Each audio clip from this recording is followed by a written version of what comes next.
आज है 31 मार्च 2024 दिन रविवार। नमस्कार, सुप्रभात। न्यूज छत्तीसगढ़ में आपका बहुत बहुत स्वागत है। इससे पहले आप छत्तीसगढ़ के कौन से जिले से न्यूज को देख रहे हैं, कमेंट में हमें जरूर बताइए। साथ ही डेली अपडेट रहने के लिए चैनल को सब्सक्राइब जरूर करें। छत्तीसगढ़ में 1 अप्रैल से 200 रुपए तक महंगी हो जाएगी दारू। देसी में भी मिलेगा अलग अलग ब्रांड। छत्तीसगढ़ में सत्ता परिवर्तन होने के बाद से कई अहम चीजों में बदलाव देखने को मिला है। नई विष्णुदेव सरकार ने कई योजनाओं और व्यवस्थाओं में बदलाव करते हुए नई व्यवस्थाओं को लागू किया। इस कड़ी में खबर आ रही है कि प्रदेश सरकार 1 अप्रैल से नई आबकारी नीति लागू करने जा रही है। नई आबकारी नीति के तहत जहां सरकार ने देसी दारू के सिंडिकेट को खत्म करने का फैसला लिया, तो दूसरी ओर अब दारू 200 रुपए तक महंगी हो जाएगी। बिलासपुर में जल्द शुरू होगा ग्रीष्मकालीन क्रिकेट प्रशिक्षण शिविर। क्रिकेट संघ बिलासपुर की ओर से जल्द ही ग्रीष्मकालीन क्रिकेट कैंप का आयोजन राजा रघुराज सिंह क्रिकेट स्टेडियम में किया जाएगा। इस बार कम से कम 150 नए बच्चों को क्रिकेट विद्या में पारंगत बनाने का लक्ष्य रखा गया है। इसके लिए क्रिकेट संघ बिलासपुर तैयारी में जुट गया है। संभवतः अप्रैल माह के प्रथम सप्ताह से ये शिविर शुरू कर दिया जाएगा। शिविर 45 दिन का रहेगा। इसमें 8 से 16 साल तक के बच्चों को प्रशिक्षण दिया जाएगा। मैतारी वंदन योजना 1 अप्रैल को नहीं आएगी राशि। मुख्यमंत्री साय ने वित्तीय वर्ष खत्म होने का दिया हवाला। छत्तीसगढ़ की महिलाओं को मैतारी वंदन योजना के तहत 1000 रुपए हर महीने मिलने हैं। इस योजना की दूसरी किस्त 1 अप्रैल को मिलने की बात सरकार ने कही थी, लेकिन ये राशि 1 अप्रैल को नहीं आएगी। मुख्यमंत्री ने इसका कारण वित्तीय वर्ष खत्म होना बताया है। मार्च में ही इस योजना की शुरुआत हुई थी। अब रुपए देने की तारीख में बदलाव किया गया है। लोकसभा चुनाव के लिए 314 बस व 169 कारों का इस्तेमाल करेगी निर्वाचन। 26 अप्रैल को होगा मतदान। लोकसभा चुनाव के पहले व दूसरे चरण की तैयारी शुरू हो गई है। महासमुंद लोकसभा क्षेत्र में दूसरे चरण के तहत 26 अप्रैल को मतदान होगा। चुनाव कराने के लिए अधिकारी कर्मचारियों के प्रशिक्षण का दौर भी 31 मार्च से शुरू होने वाला है। मतदान व सुरक्षा कर्मियों के लिए जिले में 314 बसेस का अधिग्रहण किया जाएगा। अप्रैल माह में शादी का सीजन होने से बसेस का टोटा हो जाएगा। मिली जानकारी के अनुसार कुल 314 बस, 169 कार और अन्य छोटे वाहन और 8 ट्रक का अधिग्रहण होगा। 1 अप्रैल से जमीन की रजिस्ट्री कराना पड़ेगा महंगा। नहीं मिलेगी गाइडलाइन रेट में 30% की छूट। छत्तीसगढ़ में 1 अप्रैल से जमीन की रजिस्ट्री कराना महंगा हो जाएगा। जमीन की रजिस्ट्री में 30% तक की मिल रही छूट योजना कल यानी 31 मार्च को खत्म हो जाएगी। पिछली कांग्रेस सरकार ने 30% छूट देने के बाद रजिस्ट्री फीस 0.8% से बढ़ाकर 4% कर दी थी, लेकिन वर्तमान बीजेपी सरकार ने पिछली पंजीयन शुल्क वृद्धि को जारी रखा। लोगों को गाइडलाइन दर पर रजिस्ट्री कराना महंगा होगा और 4% रजिस्ट्री फीस देनी होगी। चुनाव ड्यूटी में लगे अधिकारी कर्मचारियों को मिलेगी फ्री इलाज। लोकसभा चुनाव के दौरान ड्यूटी में रहे अधिकारी कर्मचारियों को निशुल्क चिकित्सा की सुविधा मिलेगी। राज्य के सभी शासकीय चिकित्सालयों में निशुल्क चिकित्सा सुविधा उपलब्ध कराई जाएगी। स्वास्थ्य एवं परिवार कल्याण विभाग की ओर से जारी आदेश के अनुसार राज्य के शासकीय अस्पतालों में आवश्यक स्वास्थ्य सुविधा उपलब्ध न होने या आपातकालीन स्थिति के लिए अधिकारी कर्मचारी राजधानी रायपुर के 3 और राज्य के बाहर 2 निजी अस्पतालों में अपना इलाज करा सकेंगी।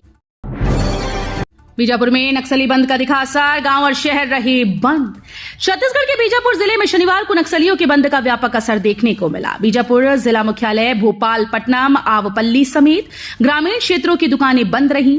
यात्री बस, टैक्सी सभी के पहिए थमे रहे, जिससे यात्रियों को परेशानियों का सामना करना पड़ा। इधर नक्सलियों ने सुकमा में एक पिकअप वाहन को आग के हवाले कर दिया। चिंता गुफा थाना क्षेत्र के दुलेड़ और मुकराज कुंडा के बीच नक्सलियों ने पिकअप को रुकवाया और डीजल टैंक फोड़कर आग के हवाले कर दिया। जांजगीर चांपा में मतदान के लिए निकाली साइकिल रैली। जांजगीर चांपा जिले में लोकसभा चुनाव में मतदाताओं की 100% मतदान में भागीदारी को लेकर विभिन्न कार्यक्रम आयोजित किए जा रहे हैं। इसी कड़ी में शनिवार को स्वीप कार्यक्रम के तहत केरा रोड से नेताजी चौक तक साइकिल रैली निकाली गई। इसमें लोगों को निष्पक्ष और भय मुक्त मतदान करने का संदेश दिया गया। कलेक्टर और जिला निर्वाचन अधिकारी आकाश शिकारा और एसपी विवेक शुक्ला ने इस रैली में शामिल हुए अधिकारी, कर्मचारी और आम नागरिकों को मतदान करने की शपथ दिलाई। दुर्ग में 227 ड्राइविंग लाइसेंस होंगे निरस्त। रेड सिग्नल जंप और शराब पीकर गाड़ी चलाने वालों पर एक्शन। दुर्ग जिले में शराब पीकर गाड़ी चलाने, बिना नंबर प्लेट और लापरवाही बरतने वाले 227 लोगों के ड्राइविंग लाइसेंस जल्द ही निरस्त किए जाएंगे। ट्रैफिक पुलिस की रिपोर्ट के बाद दुर्ग एसपी जितेंद्र शुक्ला ने लाइसेंस निरस्त करने के लिए परिवहन विभाग को पत्र लिखा। ट्रैफिक डीएसपी सतीश ठाकुर ने बताया कि एसपी के निर्देश पर सभी थानों के साथ साथ ट्रैफिक पुलिस भी लगातार वाहनों की चेकिंग कर रही है। राजनांदगांव, महासमुंद, कांकेर सीटों पर मतदान का समय तय। इन इलाकों में सुबह 7 से दोपहर 3 बजे तक डाल सकेंगे वोट। प्रदेश में लोकसभा चुनाव के दूसरे चरण में राजनांदगांव, महासमुंद और कांकेर सीटों के लिए 26 अप्रैल को मतदान होगा। केंद्रीय निर्वाचन आयोग ने तीनों सीटों के लिए समय निर्धारित कर दिया। राजनांदगांव लोकसभा क्षेत्र के अंतर्गत पंडरिया, कवर्धा, खैरागढ़, डोंगरगढ़, राजनांदगांव, डोंगरगांव, खुजी विधानसभा निर्वाचन क्षेत्रों में सुबह 7 बजे से शाम 6 बजे तक मतदान होगा। छत्तीसगढ़ में बदल सकता है मौसम, कई इलाकों में बूंदाबांदी के आसार। छत्तीसगढ़ में इन दिनों तेज धूप के साथ भारी गर्मी पड़ रही है। प्रदेश में 3 दिन का तापमान 40 डिग्री से ऊपर पहुंच गया। तापमान में अभी और बढ़ोतरी दर्ज की जा सकती है। मौसम विभाग के अनुसार प्रदेश में आगामी 2 से 3 दिनों में हल्के बादल छाए रहने की संभावना है। साथ ही गरज चमक के साथ अंधड़ चलने की संभावना है। 25 करोड़ के ज्यादा कैश, आभूषण और अवैध शराब जब्त। आचार संहिता लगने के बाद बड़ी कार्रवाई। लोकसभा चुनाव के लिए आदर्श आचार संहिता लागू होने के बाद छत्तीसगढ़ में निगरानी टीम ने 25 करोड़ रुपए से अधिक की नकदी और वस्तुएं जब्त की। अधिकारियों ने शुक्रवार को ये जानकारी दी। अधिकारियों ने बताया कि राज्य में लोकसभा चुनाव के लिए आदर्श आचार संहिता लागू होने के बाद से अब तक 25 करोड़ 8 लाख रुपए की अवैध धनराशि और वस्तुएं जब्त की गई। सीआरपीएफ जवानों की एम्बुलेंस पलटी। बस्तर के रतेंगा में सीआरपीएफ जवानों से भरी एम्बुलेंस पलट गई। इस हादसे में 11 जवान और ड्राइवर घायल हुए। इस पर मुख्यमंत्री विष्णुदेव साय ने गहरा दुख प्रकट किया। उन्होंने अपने सोशल मीडिया एक्स पर लिखा कि जगदलपुर से कोंडागांव जा रही सीआरपीएफ जवानों से भरी बस के दुर्घटनाग्रस्त होने की दुखद खबर प्राप्त हुई। हादसे में घायल 12 जवानों और बस ड्राइवर की उचित चिकित्सा के निर्देश दिए गए। रायपुर नगर निगम में टैक्स जमा करने लोगों की भीड़, आज भी खुले रहेंगे दफ्तर।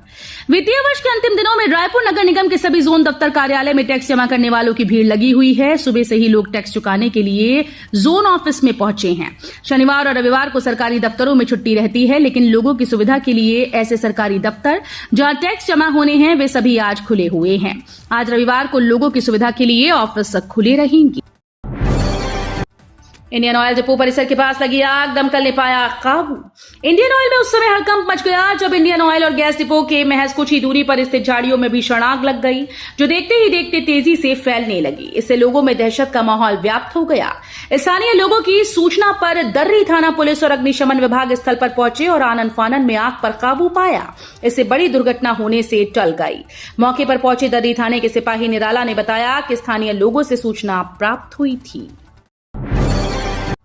खतरनाक स्टंट कर रहे बाइकर्स गैंग को पुलिस ने पकड़ा, मंगवाई माफी। नवा रायपुर की सड़कों पर फर्राटा भरते हुए स्टंट करने वाले 16 बाइकर्स पर यातायात पुलिस ने कार्रवाई की है। बाइकर्स गैंग की स्टंटबाजी का वीडियो रील इंटरनेट मीडिया पर बहुप्रसारित होने के बाद पुलिस ने पिछले 7 दिनों में उनके सीसीटीवी फुटेज निकलवाकर बाइक नंबर के आधार पर धरपकड़ की। पकड़े गए सभी बाइकर्स का माफी मंगवाते हुए पुलिस ने वीडियो जारी किया। अवैधानिक गतिविधि में संलिप्त लोगों की सूची तैयार, उड़ीसा और छत्तीसगढ़ पुलिस ने बनाई रणनीति। गरियाबंद के देवभोग में लोकसभा चुनाव के मद्देनजर सुरक्षा को लेकर उड़ीसा के धर्मगढ़ एसडीओपी और मैनपुर एसडीओपी ने बैठक ली। नक्सली चुनाव न प्रभावित कर सके, प्रलोभन की सामग्री पार न हो और शांतिपूर्ण चुनाव संपन्न हो, इसके लिए एक साथ बैठक में रणनीति बनाई गई। दोनों राज्यों की पुलिस अवैधानिक गतिविधि में संलिप्त लोगों की सूची और गांव का चिन्हांकन करेगी। कांग्रेस अकाउंट फ्रीज करने को लेकर पूर्व सीएम भूपेश बघेल ने कहा, विपक्ष को खत्म करने का हो रहा प्रयास। लोकसभा चुनाव को लेकर देश के साथ साथ छत्तीसगढ़ की भी राजनीतिक सरगर्मी तेज हो गई। नेताओं का अलग अलग क्षेत्रों में लगातार दौरा शुरू हो गया है। राजनांदगांव लोकसभा क्षेत्र से कांग्रेस प्रत्याशी और प्रदेश के पूर्व मुख्यमंत्री भूपेश बघेल लगातार क्षेत्र का दौरा कर रही हैं। इस क्रम में वो अर्जुनी में आयोजित एक कार्यकर्ता सम्मेलन में शामिल हुए और कांग्रेस के पैसे को फ्रीज करने, फाइन लगाने और पूर्व मंत्री अजय चंद्राकर के बयान पर पलटवार करते हुए बयान दी। न्यायालय आदेश की अवहेलना का आरोप, डीजीपी को छत्तीसगढ़ हाईकोर्ट का नोटिस। न्यायालयीन आदेश की अवहेलना के आरोप से घिरे राज्य के पुलिस महानिदेशक अशोक जुनेजा को हाईकोर्ट ने नोटिस जारी किया।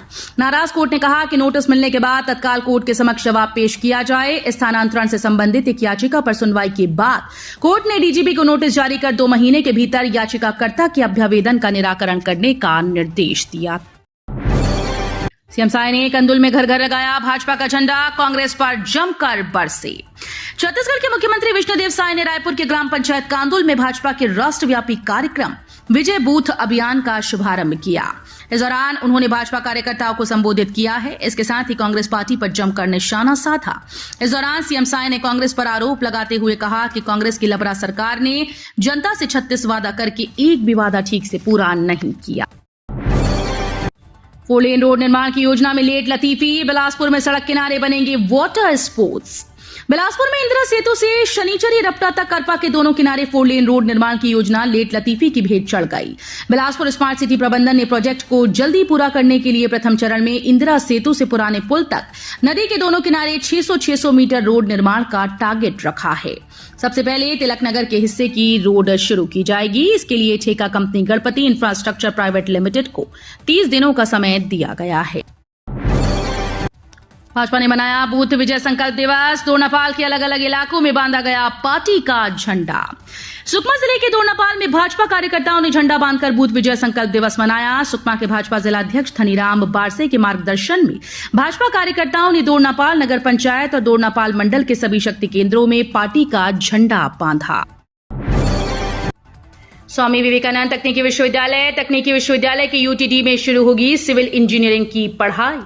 चक स्वामी विवेकानंद तकनीकी विश्वविद्यालय के यूनिवर्सिटी टीचिंग डिपार्टमेंट यानी यूटीडी में सिविल इंजीनियरिंग की पढ़ाई भी जल्द शुरू होगी। इसमें कुल 60 सीटें रहेंगी। 30 सीट में प्रवेश प्री इंजीनियरिंग टेस्ट के माध्यम से होगा, जबकि 30 सीटों में से ज्वाइंट एंट्रेंस एग्जाम मेन के स्कोर के आधार पर एडमिशन दिए जाएंगे।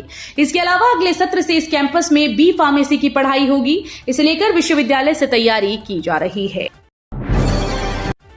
रायपुर के लाभांडी में नहीं सुधरे हालात। डायरिया के बाद फैला टाइफाइड। राजधानी रायपुर के लाभांडी पीएम आवास के संकल्प सोसाइटी फेज 2 की स्थिति लगातार बिगड़ती जा रही है। एक ओर जहां होली से पहले पूरी कॉलोनी में मातम का माहौल डायरिया के चलते बना, वहीं अब होली के बाद भी नागरिकों का दुख कम होने की वजह अब टाइफाइड के रूप में बढ़ता ही जा रहा है। जी हां, कॉलोनी में इन दिनों 7 से 8 लोगों में टाइफाइड के लक्षण पाए गए हैं। महादेव ऐप कोयला और शराब घोटाले में जांच तेज। एसीबी ईओडब्ल्यू की टीम पूछताछ के लिए दूसरे दिन पहुंची जेल। महादेव सट्टा ऐप कोयला और शराब घोटाले में जांच तेज हो गई है। एसीबी और ईओडब्ल्यू की टीम दूसरे दिन भी पूछताछ के लिए जेल पहुंची। इससे पहले विशेष कोर्ट से अनुमति मिलने के बाद शुक्रवार सुबह 10 बजे एसीबी और ईओडब्ल्यू की 6 सदस्यीय टीम रायपुर सेंट्रल जेल में पहुंची।